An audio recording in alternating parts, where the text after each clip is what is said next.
keeps us in our tracks. Bravely we prove in our striving, trudging together each day. Where there's a will, there's a way.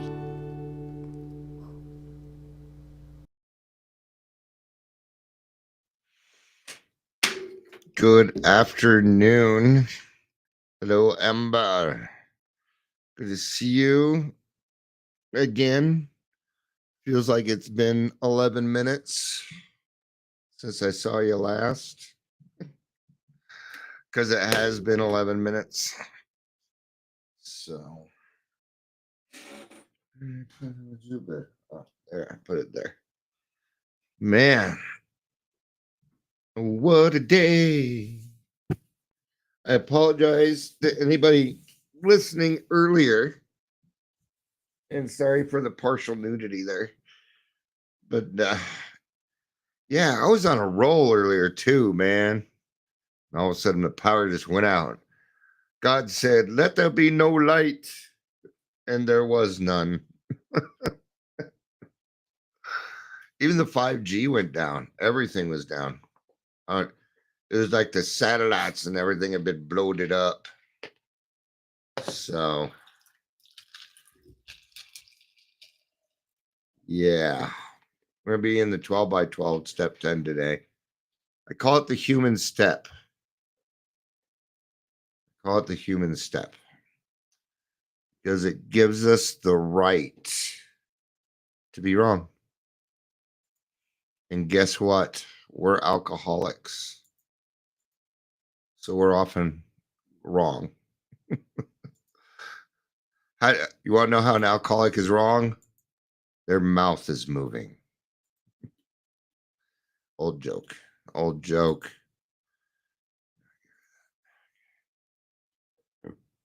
Man, it gotten a lot of stuff done today, though. Most importantly, got the bank account done for the AA meeting. They didn't give me any trouble. I was waiting for them to give me some trouble, but they're like, nope. Here you go, Mr. Miller. Here you go. I was even able to do it with my own social. I'm probably going to need to get that switched at some point, maybe get an EIN or something so that I'm not personally responsible for the bank account. But gosh, they're like, what level of checking? I'm like, we're never going to have. They're like, if you have more than 5,000, then we're going to need to put you up to Mike, if our AA meeting is ever at $5,000 and we're doing it wrong because we're supposed to be broke. So we better not have 5,000 in there. 100 per, there's 100 for a prudent reserve, and then yeah. Anyway, Heather, good to see you. Michelle, Amber, good to have all of you here. Heather, I'm not sure why you haven't gone to bed yet. Welcome to the Daily Trudge. My name's Dion. I'm your host. And I post. Yeah, no, none of that worked. I'd make a horrible rapper. If you're here, please say hello. Whether you're watching the live or the rewatch. I'm going to write a rap song called Nothing Rhymes with Orange. I'm just going to convert words to sound like orange. Like orangutan. I didn't see it already doesn't work. The only person in the world that I know that can rhyme with orange is Eminem. All right. Step 10. Continue to take personal inventory and when we were wrong. Not if we were wrong, but when we were wrong. And there's a lot of different ways this can happen, but it usually happens with anger. All right. Step 10 is the first of the maintenance steps. And if you do it, step 10, if you did a fearless and thorough step 4 and 5, Step 10 is where you get to continue to take that personal inventory and correct any mistakes as they come along so that they don't build into resentments, so that you don't have to do another 4-step. That's the way I was taught. It might be different for other people. Some people like to do a 4-step once a year. Personally, I do not like to hold on for resentments. The key was this to me anyway. Not to cop any more new resentments. To not allow things in the world to turn into resentments. All right. As we work the first 9 steps, we prepare ourselves for the adventure of a new life. But when we approach step 10, we commence to put our way of living to practical use day by day. In fair weather or foul. Give me a second.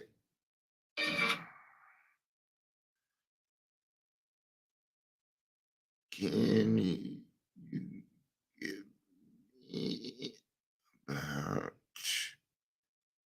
30 minutes? All right.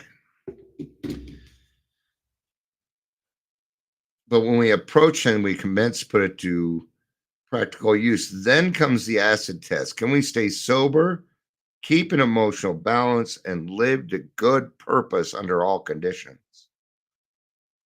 This is a tough order, man. But if we are going to become working members of society again, if we're going to be able to help other people, sure, we feel good in the meetings and things like that, but we have to be able to apply these same principles as we do in the meetings. Okay?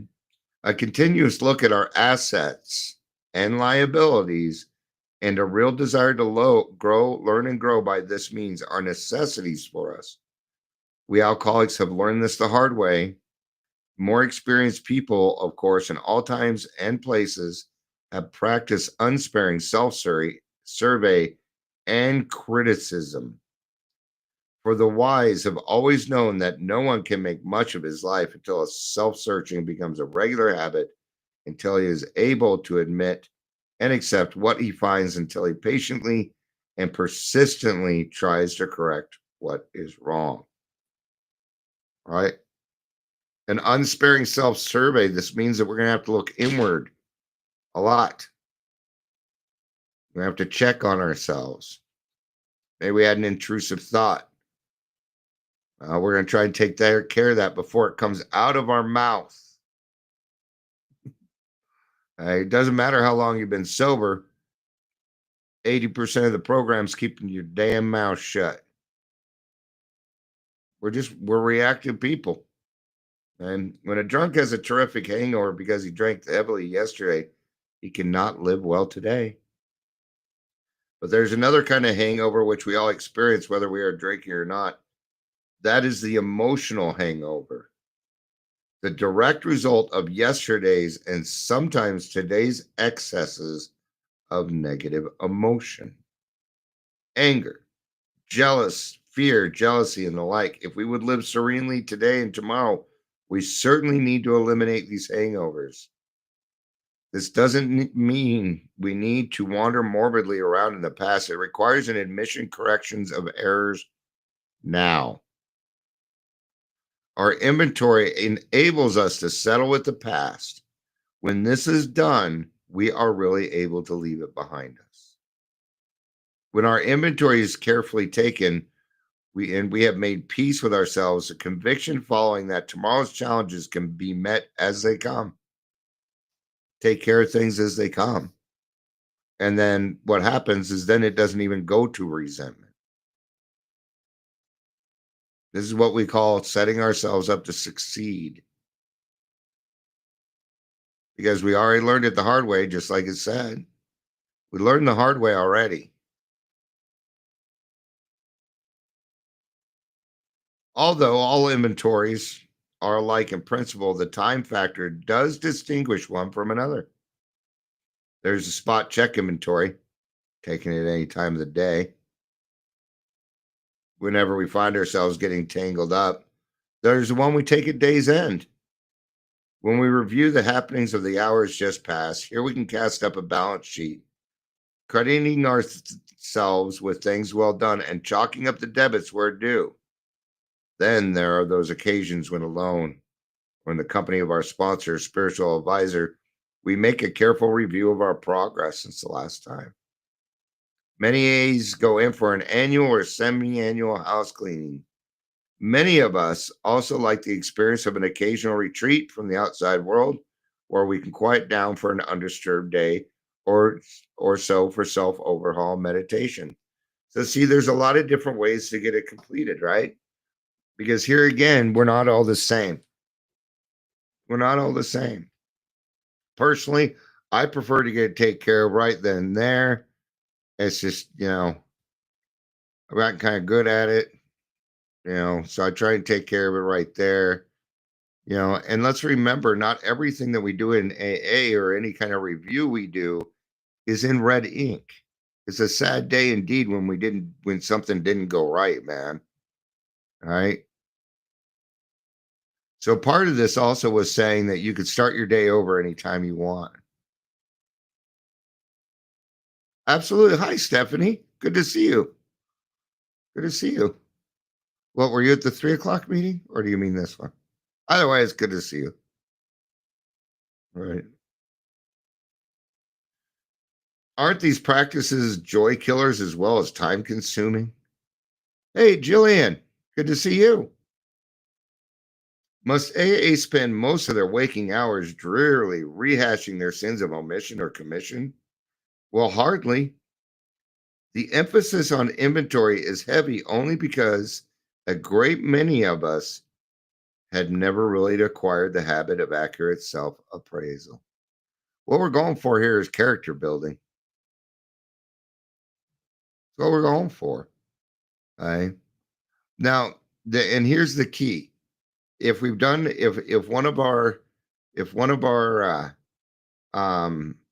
character defects comes out, we take care of it right there. But what about the good things that happen? What are you going to do with that?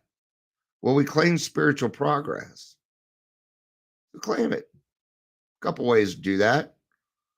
Best way is thank you, God. Just recognizing it and seeing it in it for what it is. Well, and this can help you mark progress that you're getting better at things. Right? Because in the beginning of the program, you're pretty much wrong about everything that comes out of your mouth, but that eventually changes. That does change. And then a lot of things that come out of your mouth are true and correct. Right? It's kind of like when I first got here, my wants were not taken care of because it was Dion's will. Now my wants are taken care of because I want God's will. So my needs and my wants are usually taken care of. The emphasis. Okay. Once this healthy practice has become grooved, it will be so interesting and profitable that the time it takes won't be missed.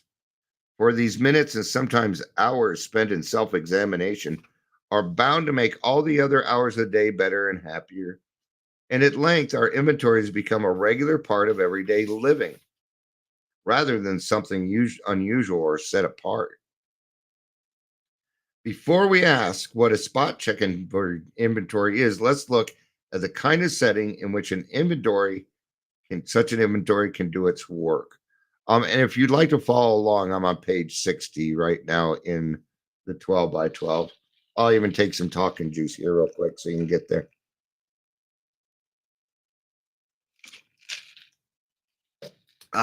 Okay. It is a spiritual axiom that every time we are disturbed, no matter what the cause, there is something wrong with us. There's our indicator. Am I getting mad? Am I getting frustrated? That means there's something wrong with us. That doesn't mean there's something wrong with you. No, that's not what it means. Not the demeaning something. It means something's wrong.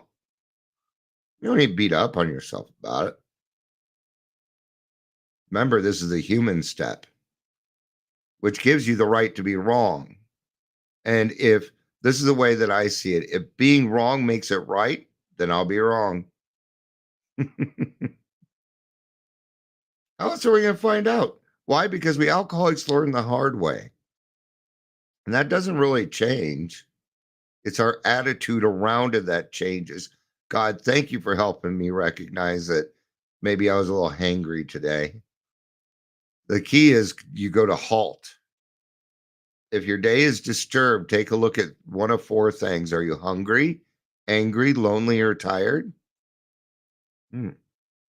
It's going to be usually one of those four. If somebody hurts us and we are sore, we are in the wrong also. But are there exceptions to this rule? What about justifiable anger? If someone cheats us, aren't we entitled to be mad? Can't we be properly angry with self-righteous folk? For us of AA, these are dangerous exceptions. We have found that justified anger ought to be left to those better qualified to handle it. There is nobody that is qualified to handle justified anger. Justified anger is they did this to me, so therefore I have some kind of superiority over them, that I have some kind of power or control. No. Right? It goes back to our responsibilities, okay? And we are responsible for our actions, we are responsible for our emotions, and we are responsible for our triggers. Those things will set you free. When I get angry is because I am allowing a person, place, thing, or situation to make me angry. And that means I am already wrong. That's what it means. See how simple? Not easy. It's not easy to get into the groove of that, but it is very simple. Few people have been more victimized by resentments than have we alcoholics. It mattered little whether our resentments were justified or not. A burst of temper could spoil a day. A well-nursed grudge could make us miserably ineffective. Nor were we ever skillful in separating justified from unjustified anger. I don't know the difference. As we saw it, our wrath was always justified. Anger, that occasional luxury of more balanced people, can keep us on emotional jag indefinitely. These emotional dry benders often led straight to the bottle. Other kinds of disturbances, jealousy, envy, self-pity, or hurt pride did the same thing. You ever been doing really well? Maybe you're in a relationship or you know somebody, maybe your mom or somebody in your family, and you've been doing well for weeks. And then one day you had a tirade. Or one day you had a tirade. It lasted 30 seconds. And then that's what was focused on. I mean, fuck the fact that I did all this great stuff for, but I did all this really good stuff. Yeah, I know. And it's okay. But it feels like it gets singled out, doesn't it? It does to me. Right? Well, you never said anything about all the good things I did. Well, people don't get thanked for taking out the trash. I don't need somebody to be, oh, good job, Dion. Good job. Good job. Good job. No. Okay. What's the key? Don't take it personally.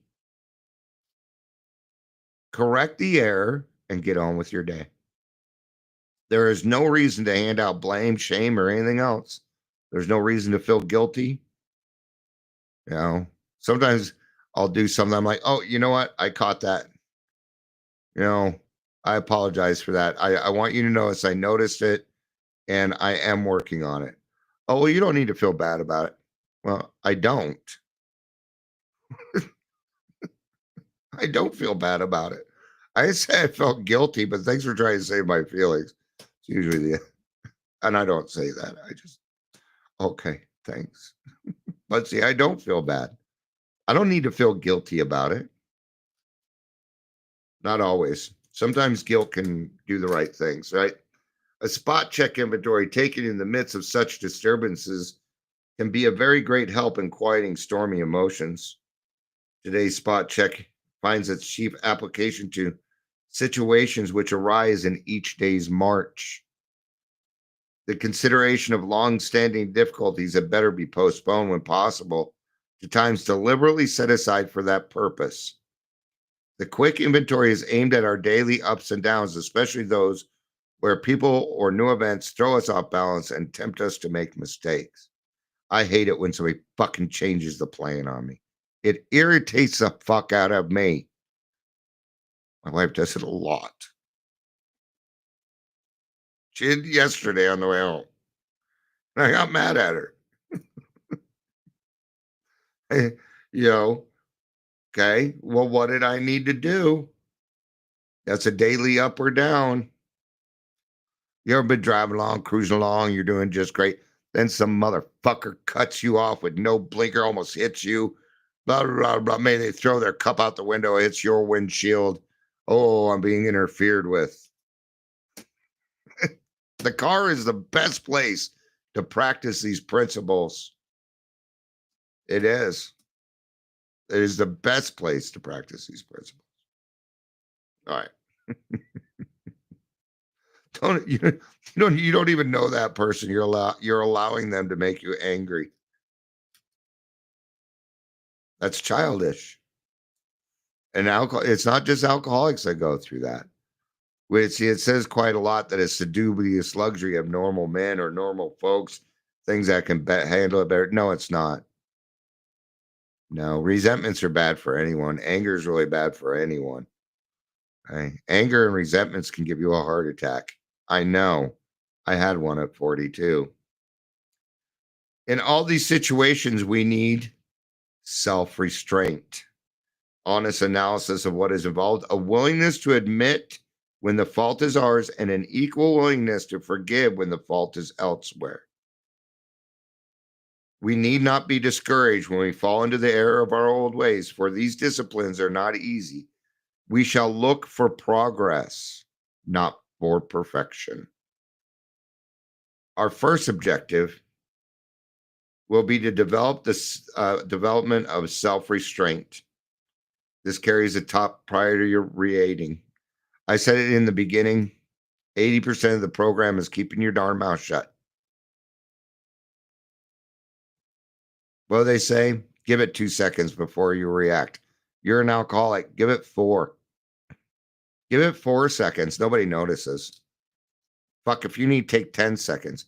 Are you going to answer? Hold on. I need to think on this for a second. Hold on. All right. Okay.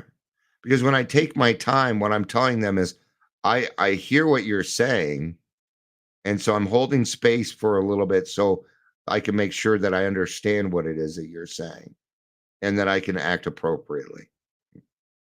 When we speak or act hastily or reactionally, right? Every time I react, I'm wrong. Or it seems that way anyway. Okay, let's go 99% of the time. I'll give myself 1% on that. The ability to be fair-minded and tolerant evaporates on the spot. One unkind tirade or one willful snap judgment can ruin our relationship with another person for a whole day or maybe a whole year. Nothing pays off like the restraint of tongue and pen. Maybe you want to write somebody a scathing email because they done did you wrong. Write it in Word. Put it in Word. I always have my Word document up. Wait 24 hours. And if you feel the same way, then you can send it. I tell you now, you give that 24 hours, probably not going to send it. Probably not going to do it. We must avoid quick-tempered criticism and furious power-driven argument. The same goes for sulking or silent scorn. These are emotional booby traps baited with pride and vengefulness. Our first job is to sidestep these traps. When we are tempted by the bait, we should train ourselves to step back and think, for we can neither think nor act to good purpose until the habit of self-restraint has become automatic. You want to know who the easiest person is to manipulate? The angry person. It is so easy to manipulate them. You can do something and it'll set it off right there. Right? Disagreeable or unexpected problems are not only the ones that call for self control.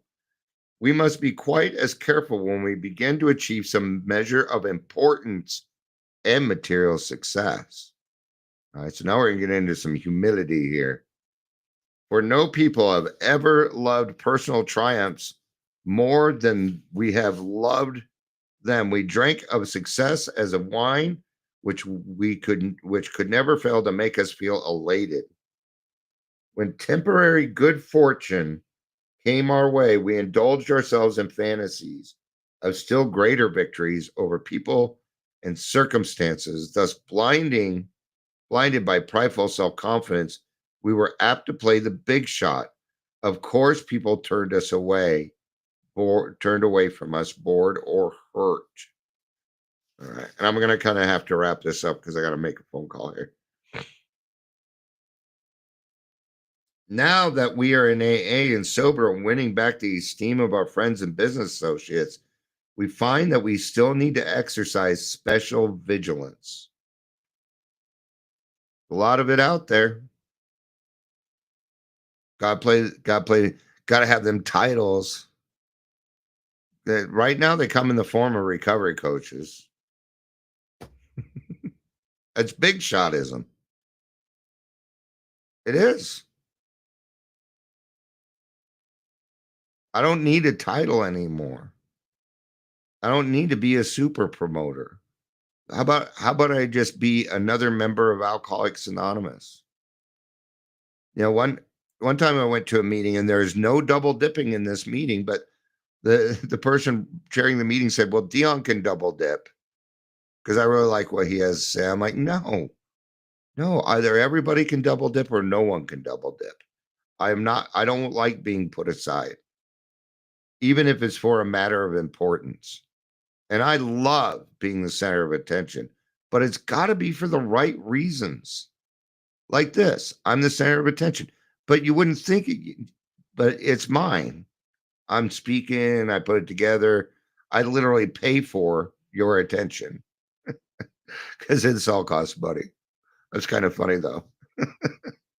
I'm paying for your attention. So hop up or do it the way I say it is. And this is the way. How about all these people that have reinvented the wheel? Oh, we got 4. You don't need to sit around in groups. You don't need to do this. In other words, they're saying I wasn't willing to do the work either.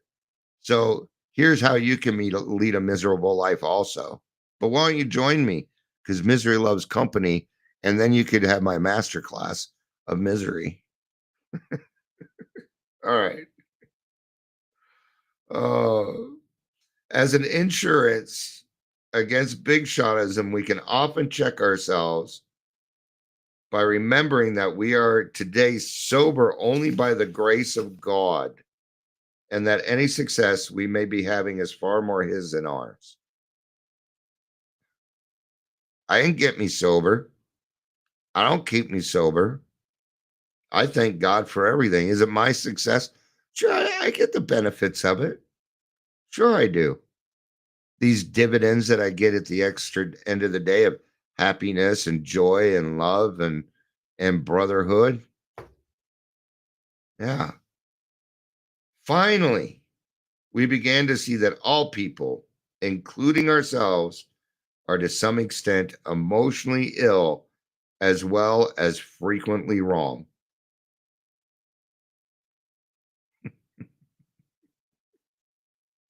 All right.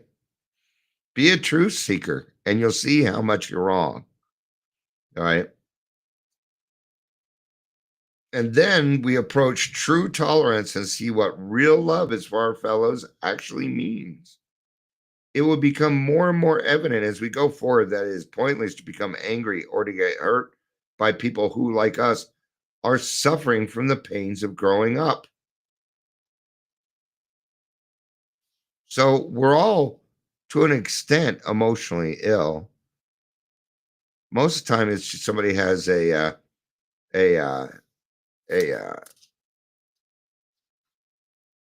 has something else. All right, I'm going to do one more paragraph here. Such a radical change in our outlook will take time, maybe a lot of time. So give yourself a break, man. You're going to make mistakes. It's not a matter of if, it's a matter of when. Just admit those mistakes. Because the only way that we can a lot of times, the only way that you can figure it out is by making mistakes. Don't tell, oh, Dion, you make looking live go so easy. I've been doing it every day for 7 years. You think at the beginning it was easy? It's still not. I still get nervous starting these things. I'm a little nervous right now. It doesn't go away. It doesn't happen like that. All right. Central Office last drop is out. Man, I had to write a story for them. Not many people can truthfully assert that they love everybody. I do. I truthfully assert that I love everybody. But Dion, you give a lot of people shit. You kind of fight this, you kind of fight. Yeah, I do. Because I love you. Because I love you. See, the thing is, I don't have to like you in order to love you. You're a child of God. That's all I need. I don't need that. My big line lately has been, I don't care if you hate me. I'm still going to try and save your children. I'm still going to try and help you. Your feelings towards me does not discount what I do. It's not they esteem, it's not others esteem, it's self-esteem. And because I do this, I know who I am. I know who Dion is. And therefore, any outside opinion is kind of an opinion to me. But if one of my friends comes to me and says something, I take it seriously. I try and take a look at it. Maybe sometimes my reaction is, fuck you, whatever. But give me 10 minutes and that mindset's going to change. Right? Most of us admit we have loved but a few, that we have been quite indifferent to the many so long as they never gave us any trouble. Don't give me any trouble. Don't you know who I am? I play God. Don't you know that? Right? Well, oh, and as for the remainder, well, we have really disliked or hated them. Hate's not in my list anymore. I don't really hate upon anything anymore. Because hate leads to fear and resentment, man. And that's a path to the dark side. Although these attitudes are common enough, we AAs find we need something much better in order to keep our balance. We can't stand it if we hate deeply. Yeah, it fucks with us. Bad, man. The idea that we can be possessively loving of a few, can ignore the many, and continue to fear or hate anybody has to be abandoned, if only a little bit at a time. Yeah, it did not happen overnight. It took hours and hours of therapy, of writing, of journaling, of being vulnerable, of doing esteemable things to get there. It took me a long time. And that's okay. We can try to stop making unreasonable demands upon those we love or upon anybody. We can show kindness where we had shown none. With those we dislike, we can begin to practice justice and courtesy, perhaps going out of our way to help them, to understand and help them. So when there's somebody in a meeting that I don't like, right? Still gonna happen now. Okay. Now I can't go to God and say, hey, God, can you give me direction? Knowing that he speaks through God's children and then not listen to them. Right. It's one reason. So what do? Well, I look for the things in them that I like. Because when I do that, my attitude changes a little bit, and then I can hear what they're saying. So I don't know about you, but sometimes I have to go out of my way to look for something so I can like this person so that I can have understanding and maybe help them. And that's unconditional love. That's true freedom, man. That's true freedom. All right. All right. Thank you, everybody, for being here. I appreciate it. I hope you have a great day. Happy Friday. For anybody that doesn't know, hey, Gary, good to see you, man. Tomorrow we'll have our 5 p.m. meeting. Okay. If you want that link, let me know. I'm talking to some of you people here, by the way. Some of my friends I haven't seen for a minute. All right. And then starting next week, we will be meeting at 5 every day except Sunday. All right. 5 p.m. Mountain Standard Time. All right. Thank you, everybody, for being here. I appreciate it. I love you. You know I do. Peace out. And have a day.